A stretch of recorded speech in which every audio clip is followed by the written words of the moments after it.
Hello everybody, Marty the Off-Grid Gecko here, and today I am trying to do a lot of things. I made a bunch of little wooden mallet things, trying a different curing method for the wood. One thing I am trying to do is break down some oak staves, so this is sort of a small example of what I'm going to be going through with the big pieces over there eventually. These have been drying for several months. The ends are coated with latex. Some of them went ahead and checked anyway, some of them didn't. But, I've got a few pretty good pieces. This piece has got a few checks out here in the sapwood on the outside. Doesn't look like they penetrate through. The other side's clear. Got another piece over there. Now, I originally, I had one piece that was checked like along a regular line, so I figured I'd give it a shot and try and reeve it with my machete. Turns out that wasn't such a good idea. So yeah, beat to health. This is now junk iron, so I'm just gonna have to make another one. But no, let's try, right? I thought maybe the material there would be strong enough to use it as a froe.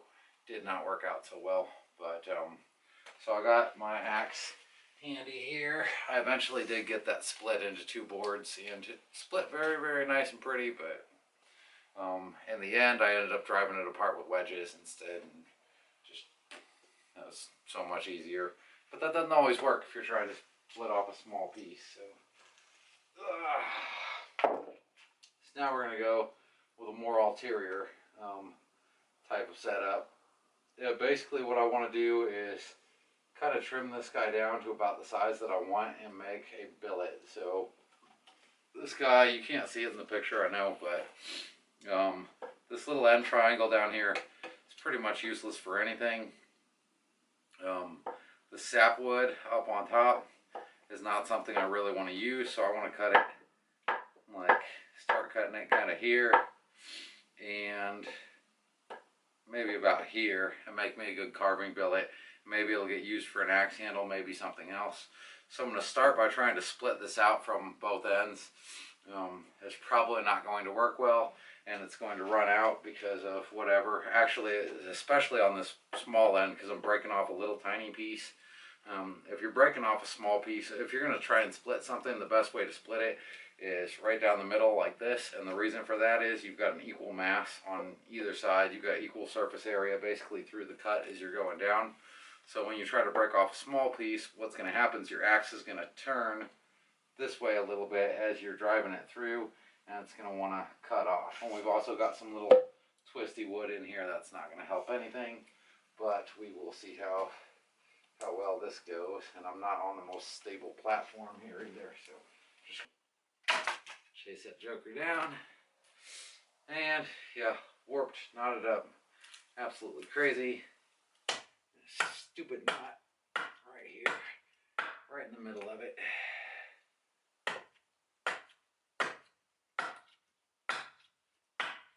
So bullet point here, I suck at making staves and picking the right trees and the right pieces, but I mean, I can still make this work into something. It's not going to be the prettiest board in the world, that's for sure, but maybe, if I'm carving an axe handle, I can maybe like work around that knot. Alright, now this looks like a fairly reasonable board. I mean, the grain's running straight. I don't see anything on the outside that would suggest anything other than straight grain. The only checking on this side is where the bark meets the wood. It's separating, so that's no big deal. Move it over here. Look, Ma, no checks. I noticed the paint on this one is a little thicker too, so maybe that should clue me into like not being a dummy in the future. But I've got a clear delineation between my sapwood and my hardwood. That runs up to right here, and I can actually see the difference in the ring. And it's not exactly halfway, but it's pretty close. So I'm going to split off this outside first, then we'll split off the inside, see if we can get a good billet chunk out of this. So I might want to set that like that. Line this guy up like this.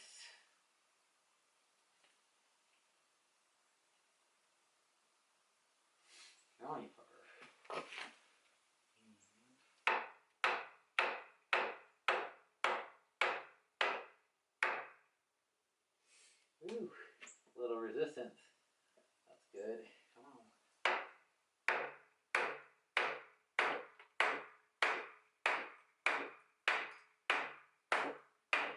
Now look how freaking straight that is. It's running right down the sapwood heartwood line, all the way from the top to the bottom. Like, that's kind of what we want to see. That's what I want to see. Anyways. Hit it and it just breaks apart. Look at that. Now there is a good solid piece of sapwood that I might be able to use for something, and that is just beautiful.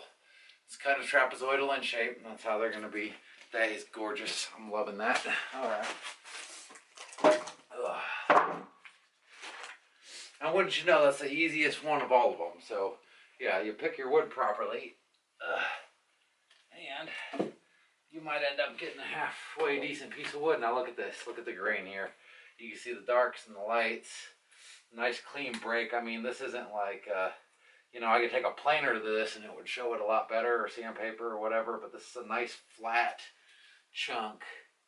Just, whoo, it's pretty. I mean, the grain kind of runs a little like this way, but man, that's a good looking little side there. So hopefully we'll do the same thing on this side. We'll get us a pretty nice little board out of this. But there's only one way to find out, right? So let's find out. So I'm gonna need my axe. Get him on there anywhere for now while I pick this guy up. Lean him against my leg for emotional support. And then we're gonna line up on here, and again I'm gonna try to get more or less equal halves. That's going to leave me about 1.5 inches board on this side, and then a pretty big fat triangle on this side. But hopefully useful. And I want to get these lines pretty straight too. I'm looking for a nice pretty board out of this pile somewhere, and I think this might be it. So start with gentle taps and get you just a line cut. See my line? See how crooked it is? That's not where I want my line. I'm going to try and adjust here a little bit.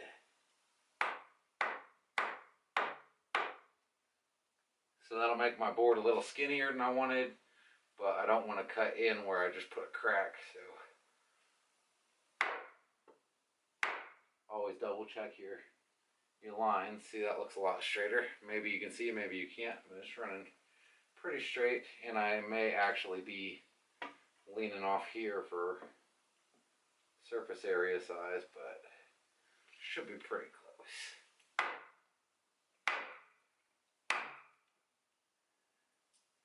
Wanting to break along that original crack line that I put in it.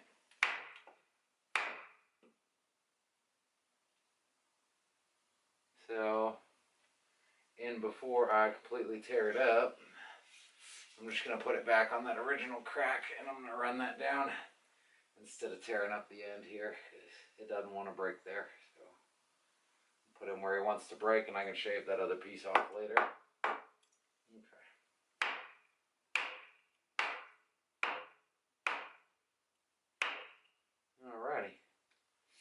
That's a pretty straight little cut too. Ooh, there's a spider web on this side, I just noticed. And we'll try a couple taps and see if we're getting anywhere. We are. Ooh, look at it go. It's just like a piece of kindling. Alright. Now that is a nice crunchy little billet. I mean, it's a little narrow at the top, and this is where I got this little flap here where I screwed it up. It didn't want to break there, so heck with it. Where's my hatchet? And now I'm just going to clean it up a little bit. Now at this point I could straighten out the sides so it's not a trapezoid shape, but I don't really care about that so much. I care about having a usable piece of wood in here somewhere. And this is definitely a usable piece of wood.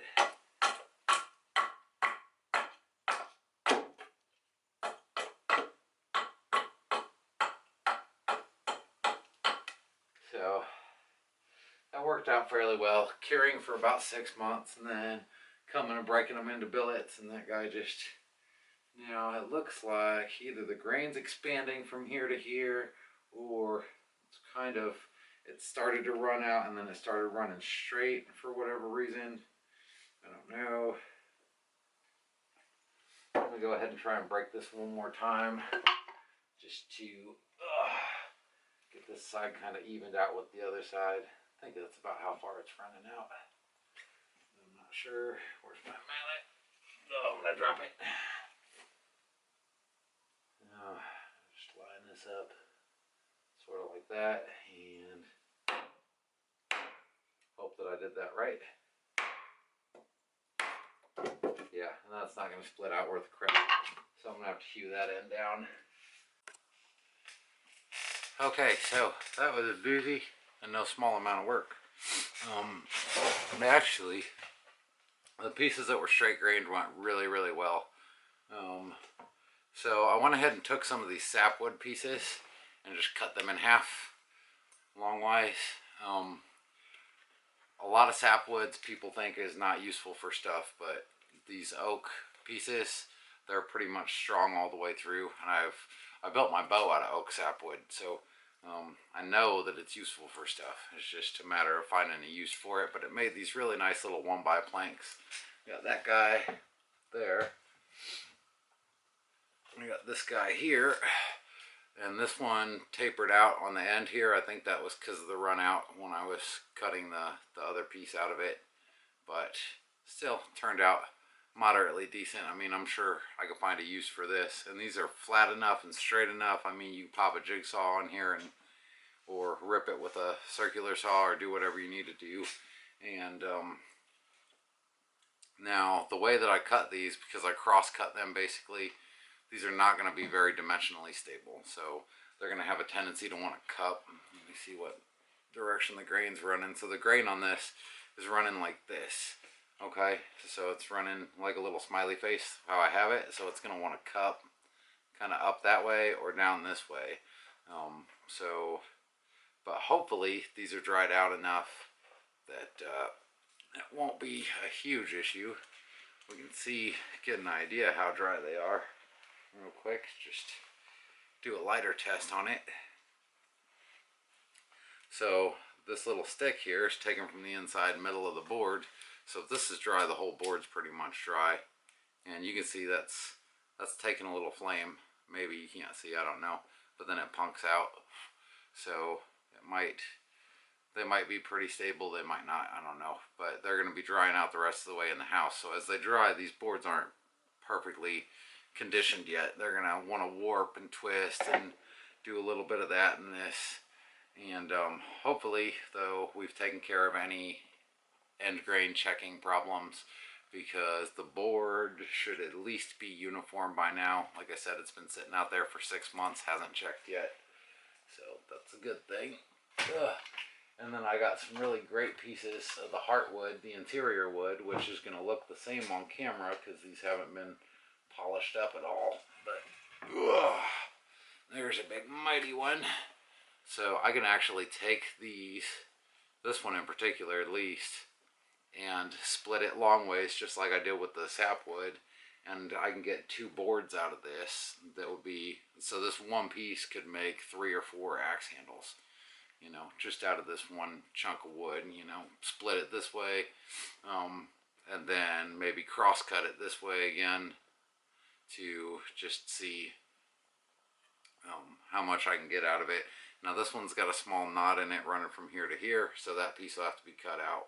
But other than that, this is a fairly uniform straight board, and I'm really, really happy with this. Actually, how straight it is it's got a little bit of a warp to the end of it down there, but that can be pressed out later when it's thinner and just steam it up and rebend it, or maybe it'll bend back on its own after it dries all the way. And these other boards are in that same category, and these guys are heavy. Very, very heavy. So this one's a little smaller.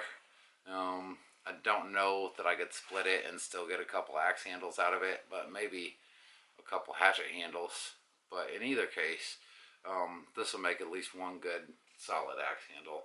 I mean, that's a good straight solid board. Just, that's a lot of work for these.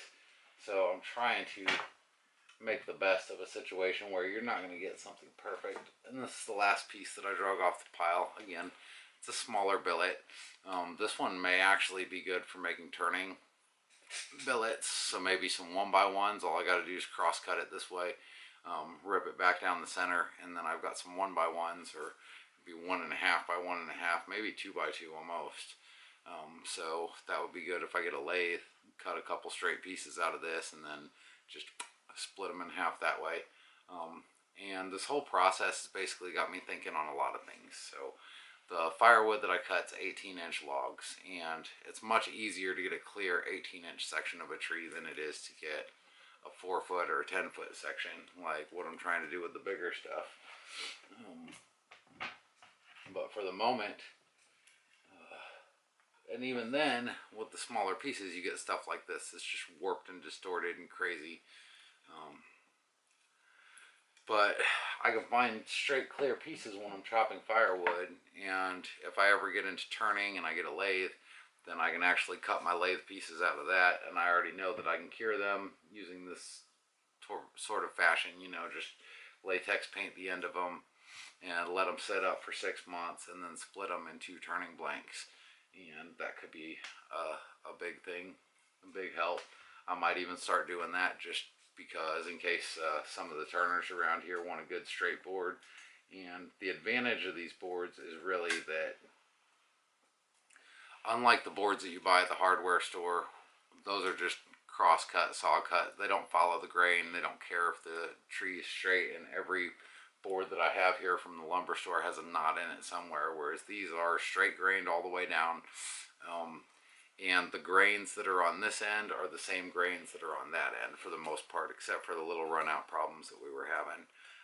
So these little grains run all the way from here to there, and that's, in a chunk of wood, that's gonna really increase the strength overall, which is why axe handles, the best ones, are made from split pieces of wood instead of wood that you would buy at the lumber store. It's just a more stable, maybe not more stable, but definitely a stronger overall product, because it's just like a fiberglass handle where you've got the fiberglass running all the way through from one end to the other.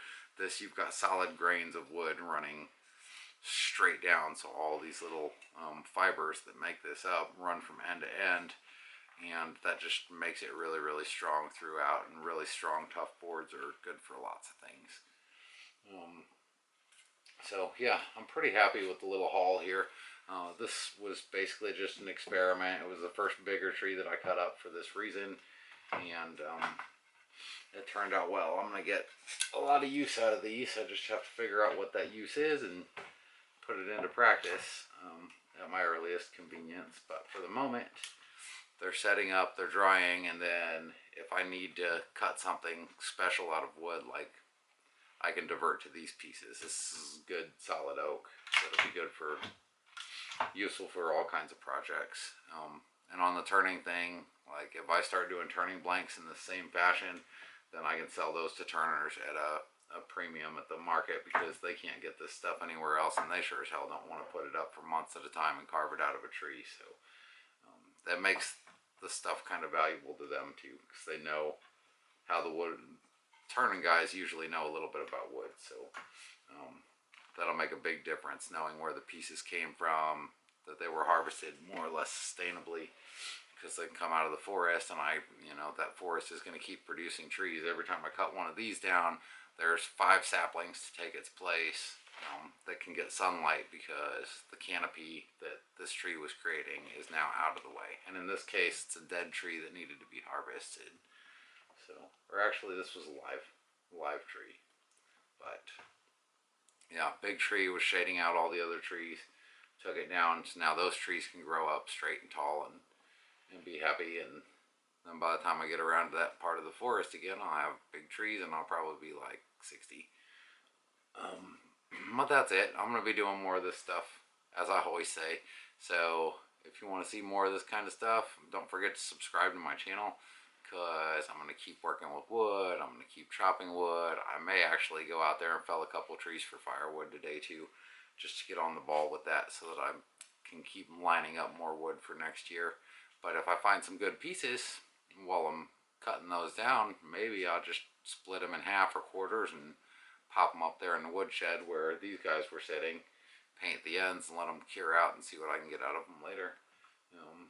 But now I'm definitely, from this whole procedure, I mean, the straighter grain the piece was, the less trouble I had cutting it.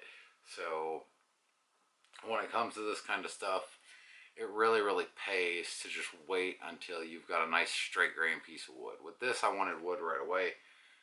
And even then it took 6 months. So if you're going to be waiting 6 months anyways, you may as well get a really straight grain, clear piece of wood. Wait for that piece of wood to come along, and then save that for your projects and do everything else. Unless you're just like me and you're experimenting with the process and trying to get your routine down for how you're going to do it. Never hurts. And then worst case scenario, you can always chop these guys up for firewood. There's always a use, even if you get a bad batch of wood. So that's it.